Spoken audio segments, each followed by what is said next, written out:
Hey everyone, Kyle once again.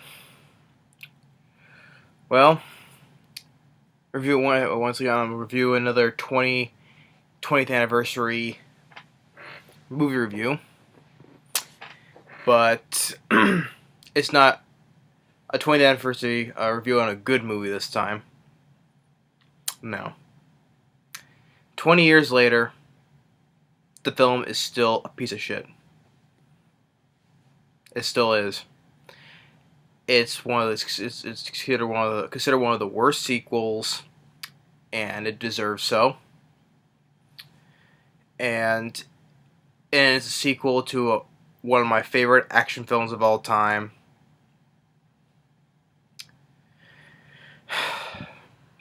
So yeah, so what the 20th anniversary movie review is one of the worst sequels. Yeah, Speed to Cruise Control. Now, long ago I've already reviewed the first film, so you can check back on the review. But here it is, just for the sake of it. The first film, Speed, one of my favorite action films of all time, and one of the most classic action films, at least to me. Love Speed to death. Love it. Now this film is just a big pile of nothing. That's what it is. A big, huge pile of nothing. Now, it's once again directed by Jan de Bont. And Sandra Bullock returning as the character of Annie.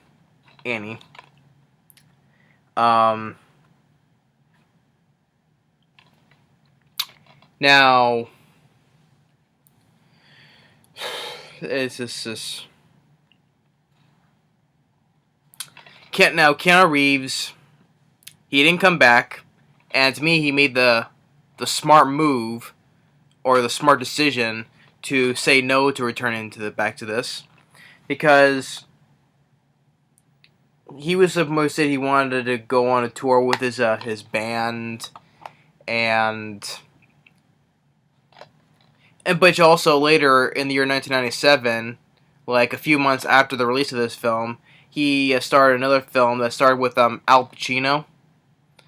Kind of like a suspense horror film called The Devil's Advocate, which I haven't seen that film in quite some time though. But I remember think that Al Pacino did a pretty decent job as playing the devil, and I like Keanu Reeves in that. So, but that's also the same time he was doing that, and he wants to do his touring with his band as well. And plus, I think he also had a look at what the script was, and he said, "This is a stupid idea." So he said, just left it. So he made the smart decision.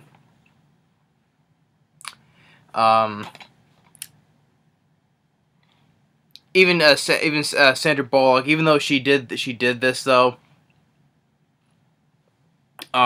she did it for the paycheck. That's what basically she did, because she, well, for whatever the amount that she was paid to star in it, but she wanted to do this because she wanted to finance her the film that came out in the next year after this, 1998, called Hope Floats.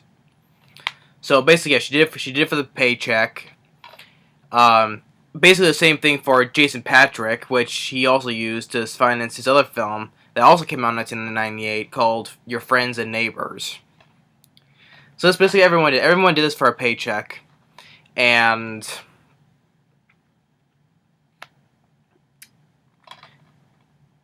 and first of all, this film didn't need to be made, but I think there was like reasons that they wanted to do how the original script wanted to be was supposed to be a third film in the Die Hard series. Now that idea could have worked, because you get not for a Die Hard for that franchise though, but which I'm with Die Hard a Vengeance, which I'm glad that's happened over this idea. But you get all those other Die Hard type of films, like this film. It's Die Hard on a bus, or those other Die Hard type of films, like what are the ones that are kind of Die Hard types. Sudden Death, with Jean-Claude Van Damme, but it's like Die Hard at the hockey rink or the Stanley Cup Finals. Or hell, even Under Siege. But a much better film that takes place on a ship, which is Die Hard on a battleship, but it's still a ship anyway. And the sequel, Under Siege 2, which is Die Hard on a train. I'd just rather watch Under Siege if you want to put like a type of Die Hard film on a ship. And even Steven Seagal has is much better than Jason Patric is. Steven Seagal can kick Jason Patric's ass, hands down. But even Tommy Lee Jones was the combined talents of Tommy Lee Jones and Gary Busey are way much better than the villain that Willem Dafoe played in this, which is sad because I like Willem Dafoe and it's just a waste of the talent of the guy in this film. He's just a nothing villain. And speaking of villain for this film, which originally before Willem Dafoe, Gary Oldman was originally going to star in this, but he turned it down because he was playing another villain that came out in 1997. That was Air Force One. Which, yeah, that's another film I want to give a 20th anniversary revisit review, because I've already reviewed it, though, but sometime down later, I'm going to give a proper 20th anniversary revisit review, so. But Air Force One is twice better as this film is.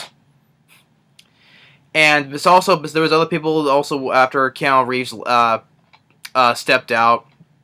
Before Jason Patric, there was also saying that Matthew McConaughey was going to star in this, which I enjoyed Matthew McConaughey because, hey, before this, Matthew McConaughey also starred with Sandra Bullock in A Time to Kill.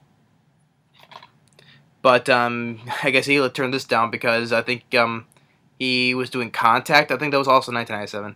With all these things is everyone's leaving this film, starring another film later that came out in 1997, like Keanu Reeves, Devil's Advocate, Gary Oldman, Air Force One, and then also Matthew McConaughey, Contact with Jodie Foster. So everyone's bailing out on this movie because they all probably knew this film was gonna be so terrible, so they all made the right decision. I'm surprised that, Sandra Bullock did it for the paycheck though, but I'm surprised she didn't. Well, it didn't turn down either, but God, this film's just so horrible. And even the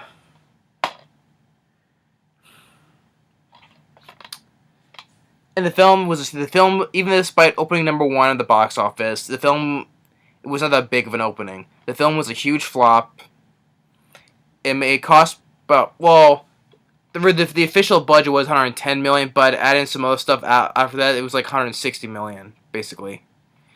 And did horribly domestically, and I think it was like 60 some domestically, or I forget what the amount was, but still was a huge flop domestically. And worldwide, it made $164 million.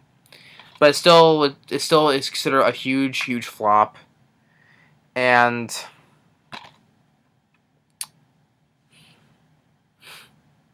plus pretty much like some of the budget went to, for one action sequence, $25 million to be exact, where at the end of the film where the boat crashed into the harbor. So that whole scene where the boat was crashing through the buildings and all that stuff, that cost $125 million. And the thing is, though, there's not much action. Not much. And the film is very boring, and it's very slow as well. And consider how slow it is when a film is called Speed, and plus even the title is completely utter stupid. Speed 2 Cruise Control, especially the idea is stupid right from the get-go. Speed 2 Cruise Control, yeah. A cruise ship on cruise control, which is kind of like slow, but it's still called, but that's speed, I don't know. It's a stupid title. It's pretty much like an oxymoron, basically. Speed, cruise control. So yeah. But besides all that, yeah, it's the stupid title and the stupid idea. It got panned by critics. Has a 3.79 DB. It deserves, that's what it deserves, but I think it deserves lower. And has a mediocre 3% on Rotten Tomatoes, which it deserves. Which even that's obviously deserves, but I think it deserves 0 as well. And it was nominated for what was it, for 8 Golden Razzies, which I say in this case it does deserve to be nominated for Worst Picture, Bont and some other people. Worst Actress, Sandra Bullock. Worst Supporting Actor, Willem Dafoe. Worst Screen Couple, Sandra Bullock and Jason Patric. It won only 1 Razzie for Worst Remake or Sequel. Worst Director, Worst Screenplay, and Worst Song, My Dream. So out of the 8, it won 1. But, and plus, and especially being panned all that, it was just, it was, oh, there's a like, it has a list of the worst sequel list ratings, like a lot of these ones named. Like for this list, Complex, it was the first worst sequel, and then there was Total Film. It's the 5th. WatchMojo.com, which I see on YouTube sometimes. WatchMojo.com. It's ranked 7th. Entertainment Weekly 9th. Same with Movie Phone 9th. The Independent top 10. MSN top 10.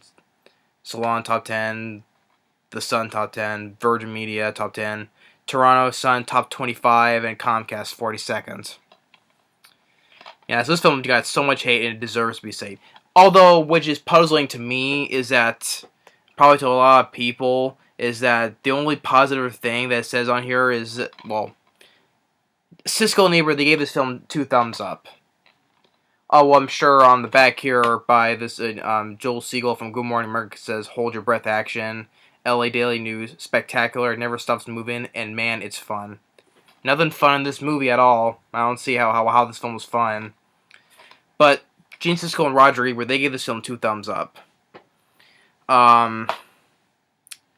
Let's see. We just want to give the part where why they give this the film a pass.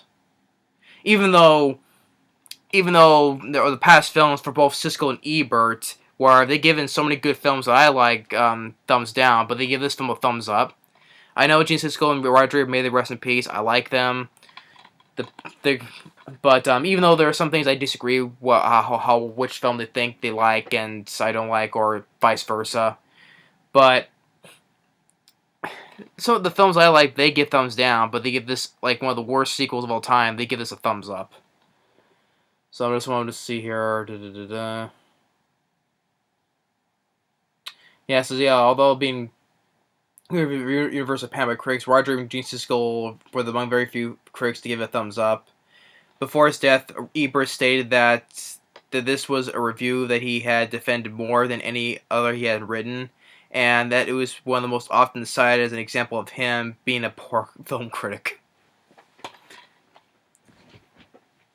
So yeah, well, I'm considering him a poor film critic though. I guess once in a while they get those like on their high horse thing. Though this one's really good, even though everyone says it's not. But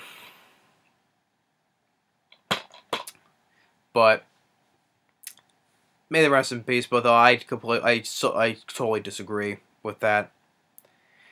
But getting to the story, okay.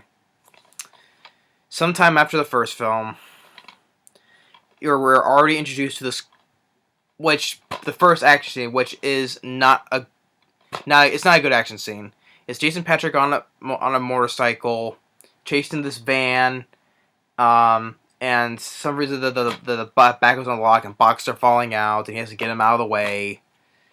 And then Joe Morton, who played Mac from the first film, which it was nice to see him, but he's only in for that little bit, only for that car chase scene, and then that's the last you see of him.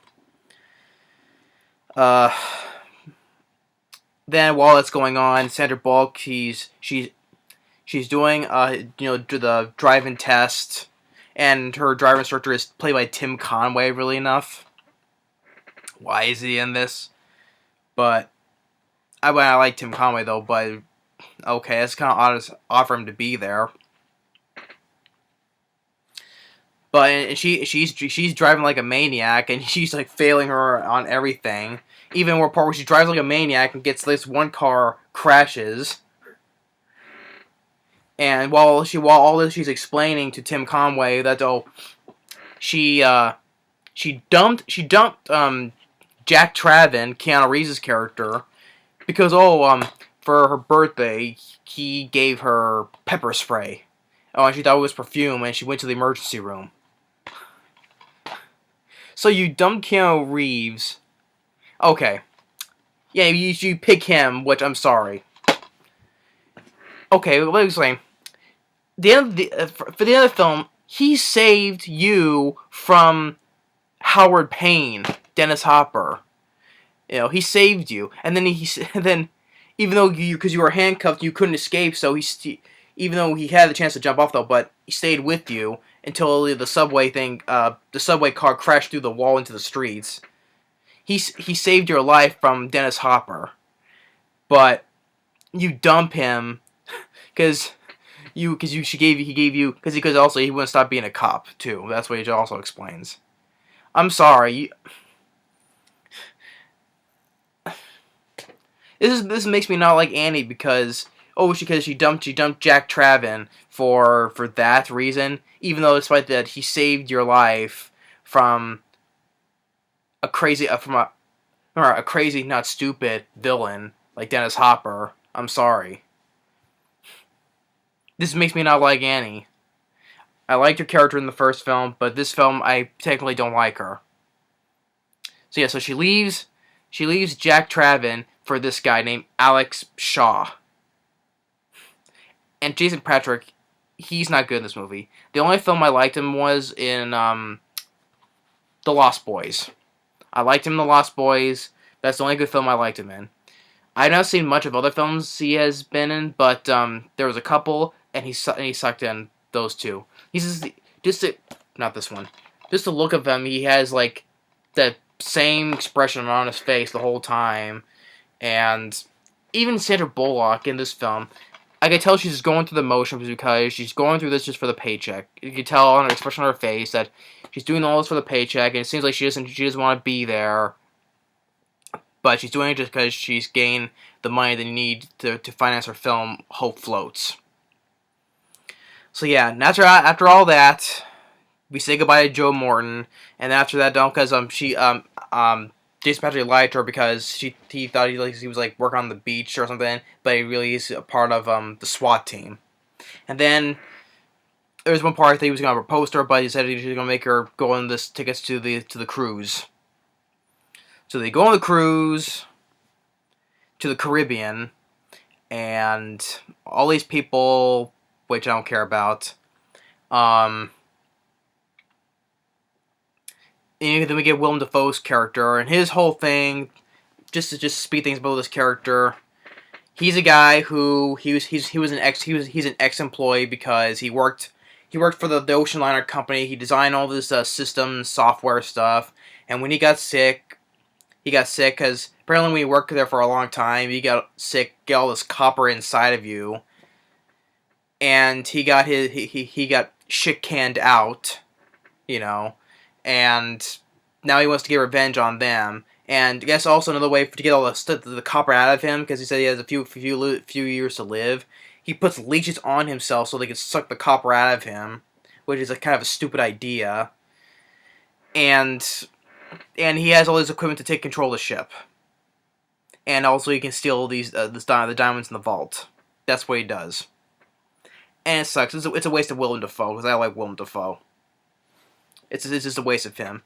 Dennis Hopper, he's another villain. Dennis Hopper, I love Dennis Hopper. He's one of my favorite actors. I miss him dearly. He plays one of the most memorable villains in action films, at least to me. Love Dennis Hopper in Speed. Memorable villain. Good like one-liners, you know, pop quiz, hot shot. Terrorist holding a police hostage with enough diamonds strapped to his chest to blow a building in half. What do you do? Or, what do you think, Jack? You think you can pick up all the bus drivers' teeth? They'll give you another medal? Dennis Hopper had energy to him. I just loved his presence in Speed. He was a memorable villain, and his death was much better than Willem Dafoe's was in this film. You know, because when he was fighting Keanu Reeves on the top of the train, that stoplight, you know, takes his freaking head off. And then Keanu Reeves is like, "Oh yeah? Well, I'm taller." Willem Dafoe, he has a lame death, which I'll get into that though. But that's basically that's the background of Willem Dafoe's character. And one of the least, he sets all these little things that take control of the ship and blows all these things, so he can override the ship, so he has total control. And he kills the captain, which, okay, this is completely stupid because he's on like the balcony decks, whatever, and he sees the captain, and he has like this lamp. I guess it's a lamp that you move this way, whatever, and he's like swinging it, and the captain, I don't know what he could do. The captain could just stand there, and so he's not in the way to getting hit, though. But yet he like leans forward so he'd be able to get hit. And then Willem Dafoe pushes the captain overboard. Well, you don't see him. Well, it's funny. You don't see him fully push. You don't see him one shot where you see Willem Dafoe physically push him overboard. It cuts to his face, and then automatically the guy is overboard. And apparently he got sucked down into because you can't jump off because you get sucked into the propellers. But you see the guy go down, but you don't see no blood and everything because this is rated PG-13. Because compared to the first film, which is rated R, this is PG-13. And that's basically that's like the only guy that Willem Dafoe kills. Well, Dennis Hopper, like in the opening of the film, he kills that security guard, takes a screwdriver and sticks it into the guy's ear, saying, nothing personal. Or kills that train driver. Hey, I'll take him from here. Bang, bang, bang. Or kills the woman who was trying to get off the bus.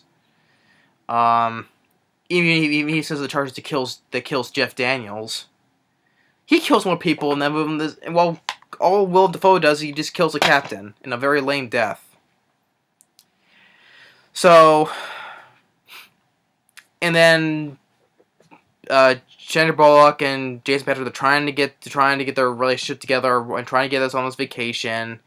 And other characters, the only character I really know of, there was this girl who's deaf, and she's like doing sign language to communicate with Jason Patric. And I guess when one scene she's telling him through sign language, I guess she has like kind of a crush on Jason Patric because she kind of tells him through the sign language that I'll be like 15 next month, and we can like do something. I don't know. This is very weird. I guess a 15-year-old girl has a kind of a thing for like a 30-something-year-old guy. And also, I guess the only out of all the characters I don't care about, I guess she was like the only decent actress. I guess, which her character's name is Drew. But, I guess because there was a part where her parents got a bit mad because she was, like, dressed inappropriately. And she goes off on her own, she gets stuck in an elevator, she, like, climbs off the roof, and she's wandering around. And I guess one scene later where Jason Patric sees her while they're trying to flood the ship because it's slowed down. Yeah, because, it's going so fast, we need to slow down with flooding it. The whole ship idea, speed to cruise control, it's just throwing everyone off because, it's such a lame idea. It is a stupid idea, especially for an action film. Speed to cruise control, yeah. A ship that's going, what was it they were saying, 17 knots? Or technically 17 miles an hour, I should say. I don't know ship language, so I guess 17 knots that's speed. Yeah. And, of course, they know that they're heading straight for an island, especially for an oil tanker, which is going very slow. And it's like, oh no, we gotta get out of the way, Just like explain it makes it sound very stupid. Because it's a slow ship. Yeah, it's called speed, but they're going very slowly towards an oil tanker. Yeah, we gotta hurry because we'll have this amount of minutes before we hit it. So, and then it's just skipping. I'm jumping all over the place, but because frankly I don't care. It's such a forgettable film. I guess one part where everyone's trying to get off because they want to try to evacuate the ship, and all the lifeboatmen except for one. Guess like the remaining ship passengers, they get stuck, and Jason Patric. Okay, one guy with this guy who was a photographer. Which throughout this whole film, throughout this entire movie, this guy is still taking pictures. So yeah, you're in a life and death situation, crisis, and you're still taking pictures. This character Dante, and he's about to slip and fall, but Jason Patric, which you get him a slow-mo shot of him jumping from the balcony of the ship onto the lifeboat. Really, is that worth deserving of a slow-mo shot of him jumping like two inches onto the lifeboat to save the guy? No. Much more exciting because Keanu Reeves and Speed, get jumping off the jet from the car, trying to get on the bus, basically breaking his ankles. Because for the way the film is shot, in Speed, how he jumps from the car onto the bus, it seems like he could have hurt his ankles. But yeah, there's not much action in this film. Even if there is, it's all lame. Well, we'll get into the end, I'll say. So everyone is just trying to figure out, oh, what are we gonna do? What are we gonna do? And there's more people trapped down below. Okay, you get this decent thing where Sandra Bullock, she gets a chainsaw to cut the doors off.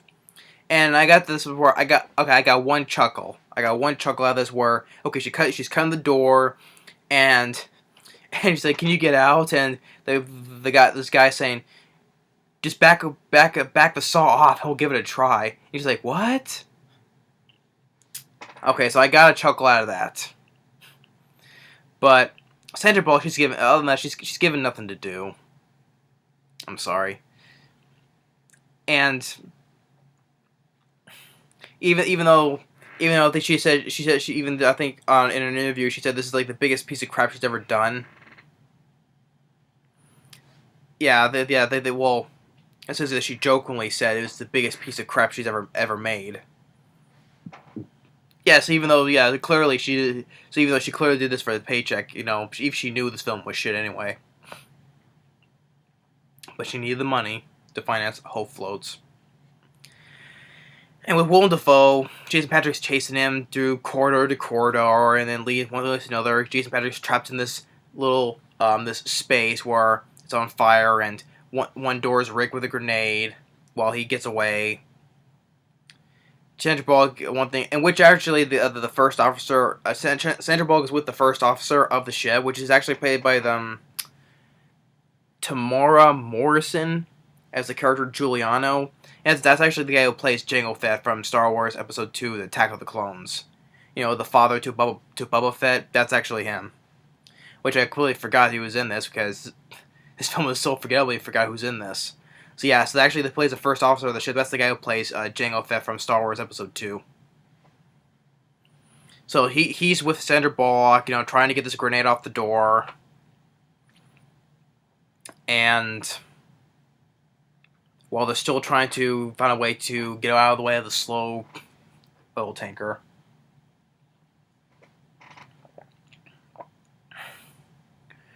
I'm skipping it. I'm skipping ahead because okay, so they probably because I figured I don't care. So they're trying to slow down the propellers, and Jason Patric, he's gonna go down to try to slow it down by putting some ropes in, try to jam it. But Willem Dafoe holds Sandra Bullock at gunpoint, telling him to let go of him.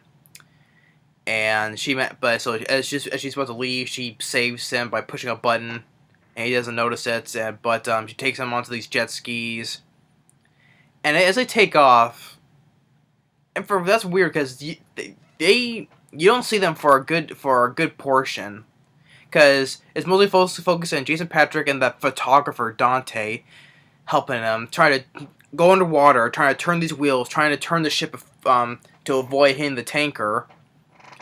In which they do, they scrape alongside of it. They scrape alongside against the tanker, but they're heading towards the island, the harbor. And okay, you get to I would say that was the best part of the movie, which is good because considering the fact it cost $25 million. It looks all very practical when it's running through the harbor. A lot of buildings crashing. If there's even one part where when a voice tries to avoid the ship and it flies into a building. Okay, So you got a lot of good practical stunt work where all the buildings are breaking, the ship's going through them. Okay, that's actually pretty neat. Okay, now they not all was CG, but a lot of it was pretty practical building model work. Okay. But they get such stupidities, because people are just okay. This is the people are complete and utter morons because they jump out of the way at the last second. As if they can't see a ship, even though it was a little ways before it hits the harbor. They can't see that coming until they jump out of the way at the last second. It was like, oh. And there's even one stupid scene where, even though it was like a few seconds though, but there's a woman on the phone who says, "Oh, I can't hear you. It's too loud." She cannot hear or see a boat going across the freaking land. And also, there's another scene where there's a little dog that's trying to get out of the way of the stuff as well, where it jumps in the car into this guy's car who's coming out of a 7-Eleven because he's carrying a big gulp and some other stuff, and the anchor drops into the guy's car, but the dog is still in there, but doesn't get hurt or anything, just pops out of it. But yeah, okay, it's a good sequence where the boat is crashing through the buildings. It's a lot of it looked like it was practical, so I'll give credit to that. But that still does not save the movie because it's like, okay, but when the credits are there, it's like before it becomes 2 hours, and the film is very slow and it's very boring. And after that, after the boat, Jason Patric goes after Willem Dafoe and Sandra Bullock. Sandra Bullock and Willem Dafoe, they get on the plane. As they're taking off, Jason Patric uses this thing to shoot against the plane. It's not like it's not a harpoon. I guess it's like a harpoon / a fishing rod. I don't know, because he's using it to reel himself in when he hits it. And he punches Willem Dafoe, and him and Sandra Bullock, they get off because one of the landing things on one of those things for a plane to land on the water, those type of things it stands on, it falls off, and actually Glenn Plummer, who was the guy from the first Speed, when Keanu Reeves borrows the guy's car, it's like, "Are you insured?" "Yeah, why?" That guy, he's back in this again. And Jason Patric takes his boat because he's on a date with a woman, but he takes his boat. Well, it borrows it because the guy Glenn Plummer, he's still on there, and he helps both of them to get into the boat because Willem Dafoe, after that, he cannot see where he's going because he's looking down at them. He can't see where he's going. And he crashes like this antenna part of the oil tanker, like it sticks into it, and it's leaking. And this is a lame death for Willem Dafoe. He's like he's laughing hysterically, like like that. And he's like with a high pitched laugh. He's just laughing hysterically, like he's lost his mind. And also there's a couple of scenes where he was like talking with his eyes wide open, like this, like he's freaking crazy. Well, crazy. Of course, there was a line that said Jason Patric, "Oh, how about a nice mental hospital?" So I guess he is crazy with his talking. He's like eyes wide open. He's laughing hysterically, high pitched laugh. And the plane blows up because it leaked of the oil, and then the whole oil tanker explodes. Dennis Hopper's death was much better than this. Dennis Hopper's had more memorable lines, much more energy as a villain, and he's just much more memorable. And it's sad. It's a waste of Willem Dafoe. It's a waste of him as a villain. I'm glad that Gary Oldman turned it down to star in Air Force One. But at the same time, Willem Dafoe, he's just a waste of a good actor to play a villain. He was much better villain as the Green Goblin and Spider-Man. At least he did stuff, and here is nothing.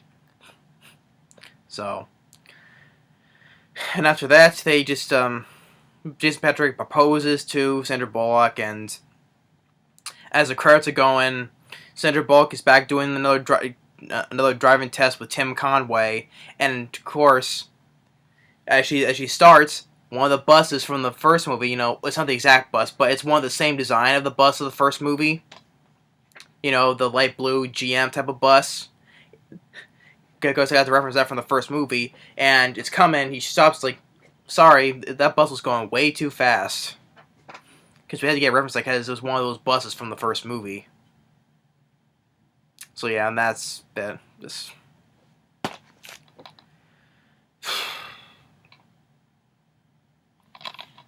I don't know what more I can say about this film. It's a big pile of nothing. And it deserves to bomb. It deserves a 3% Rotten Tomatoes and deserves a 3.7 on IMDb. It deserves to become one of the biggest flops of all time. Sandra Bullock, she's just going through the motions through the movie because she's doing it for a paycheck.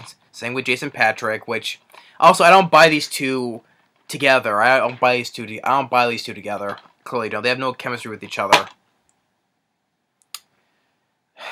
I bought it between her and Keanu Reeves. I do, and it's stupid. And I think it's not Sandra Bullock's fault, but it's a script.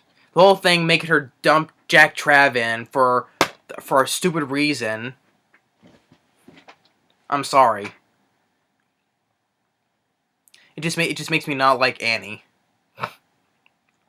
And the whole thing, I don't buy it with her relationship with Jason Patric because the whole time it seems like they're not even trying to be a couple together because they have a struggling relationship. I don't buy that. Jan de Bont, this is what happened with Jan de Bont. After this, he did The Haunting with Liam Neeson, and I like Liam Neeson, but The Haunting was a horrible film. The same year, in 1999, there was The House on Haunted Hill. I like that movie. That's a remake that I like a lot better than The Haunting. Then after that, with Jan de Bont, he did the sequel to... what was it? Tomb Raider, that's what it was. What was it, The Cradle of Life? I like the first one, but the sequel was not good. And I guess after that, he kind of disappeared. Jan de Bont just disappeared after that. It's just a shame because the guy wanted to direct two really great movies, one a memorable action film, Speed, and then he wanted to direct a really good film called Twister. Great special effects and good two leads, Helen Hunt and Bill Paxton. I don't know what was he thinking with doing a sequel to this. I don't know what happened. Jan de Bont just disappeared after Tomb Raider 2. But the film it's a pile of nothing. It's a big, huge pile of nothing. It's boring. It's way too slow, especially for a 2-hour film. It's just way too slow. The action sequences are nothing. The opening scene with the chase scene, the car chase, is nothing. Nothing really happens for an action sequence except for the best one in the entire film is when the boat crashed through the buildings of the harbor. That's the best thing that's the best action scene of the movie. But Sandra Bullock, I like Sandra Bullock though. I enjoyed her I loved her in Gravity. Gravity was a great movie. Time to Kill, The Heat. I enjoy Sandra Bullock as an actress. I do. But it's clearly on her. It's clearly on the look in her eyes and in her face in the movie that she's doing this the whole time. Paycheck, paycheck, paycheck. And clearly she doesn't. She looks like she doesn't give a shit in the movie. Same with Jason Patric. Willem Dafoe, I'm sorry. I like Willem Dafoe, but he's not good in this movie. He's not. He does nothing. He doesn't kill. He kills a captain, but it's very lame. That's the only person he does. He kills.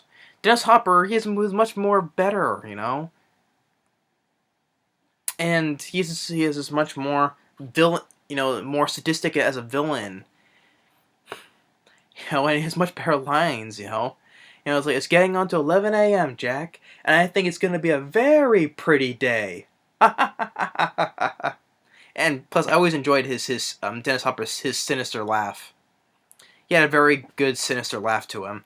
I can't do it, but watch this film, you can tell he had a good sadistic laugh. I miss Dennis Hopper very dearly. He's one of my favorite actors. And the whole thing is stupid idea for, oh, it's a cruise ship for speed. No. And especially the title is completely I was about to say the F word, but freaking stupid.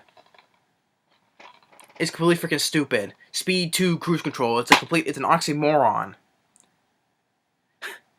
Speaking of cruise ships, yeah, that's a whole lie right there. That's not blow up right there. Oh, one thing. Once again, bringing this up. You want to see a better film with a cruise ship? Watch Deep Rising. That's one of my favorite films. That's one of my favorite films of all time. That's a much better movie involving a cruise ship. Or watch Under Siege. That's on a battleship though, but still a ship. One of the ones that's involved with the ship. Nah, Ghost Ship. That's still a horrible movie. Honestly, I think Ghost Ship is much better than Speed 2. There's a I don't like Ghost Ship though, but there's a couple things I can like about it though, but still. Anything is better. I would personally put anything is better than this film. Deep Rising had 10 times better than that film. What else? Not close. It's not close to the first film. Trying to think. Or if it's that bad, what are some of the people consider one of the worst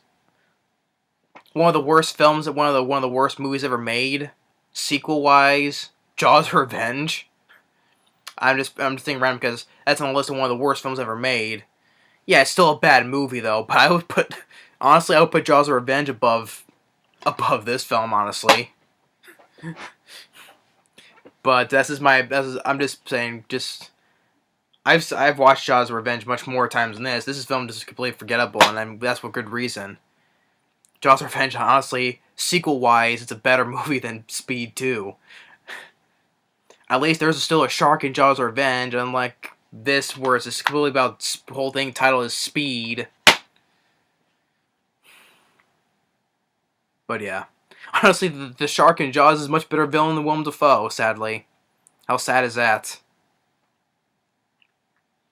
But yeah, Speed 2 Cruise Control. What more can I say? It's a piece of shit. That's plain and simple. Stupid title, stupid idea. The actors don't care. Well, they don't give a shit to be in this film because they're all doing it for the money. The best scene in the film is the ship going through the buildings. That's the best scene in the film. Villain is nothing. Score is nothing. And it's from the same guy who did the score from the first movie, Mark Mancina. Yandy Bont, I'm sorry. I don't know what he was thinking, because I think he also did this. Yeah, he also he came up with the story for this film as well. So he takes a lot of blame for it. And also one thing I forgot to mention. Speaking about the score, I swore when there was a scene where Sandra Bullock and Jason Patric, they're on the bridge talking with the guy who played Jango Fett, and they're trying to figure out how to steer off the collision course from the oil tanker. If you listen closely, it's a little bit faint. They use the score from Mark Mancina's score from the first movie, just with the scene where when the bus was going to floor towards over the gap in the freeway. Dun dun dun dun dun dun dun dun dun dun dun dun dun dun dun. I listened to the first one so many times I know what the score sounds like. I swore. That scene where they're talking on the bridge, how to get away with the oil tanker, you can hear the little faint music of that piece, that score from the first movie in here. Why they put that in there? Because it's the same guy who did the same score for the first movie.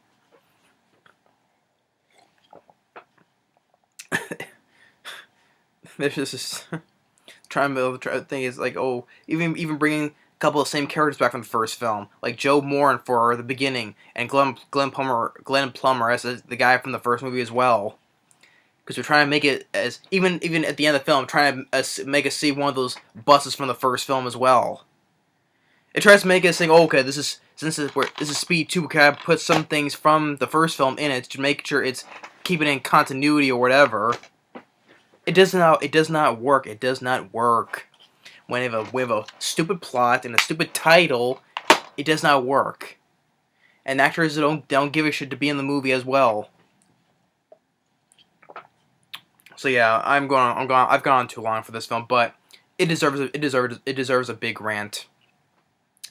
It is considered one of the worst sequels, especially one of the worst action films as well, because it's an action film that barely has any action in it. So yeah. So and I don't get why Siskel and Ebert, may rest in peace, I don't get why they give this a thumbs up.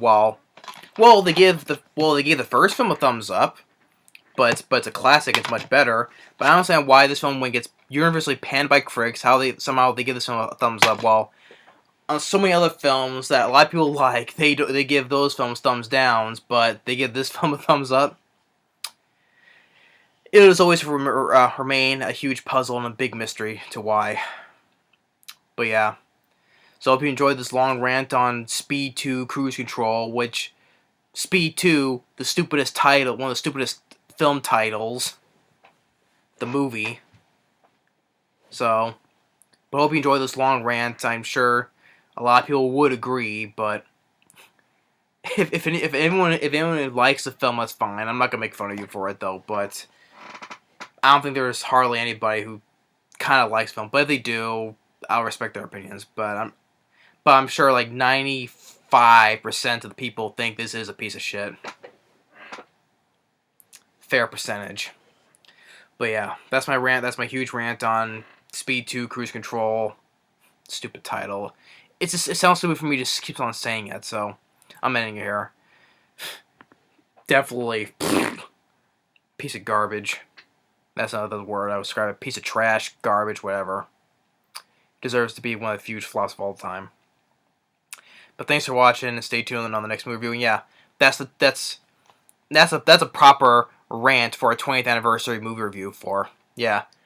1997. 20 years later, it's still shit. That's my proper 20th anniversary rant on this film. But thanks for watching, and stay tuned on the next movie review. Later.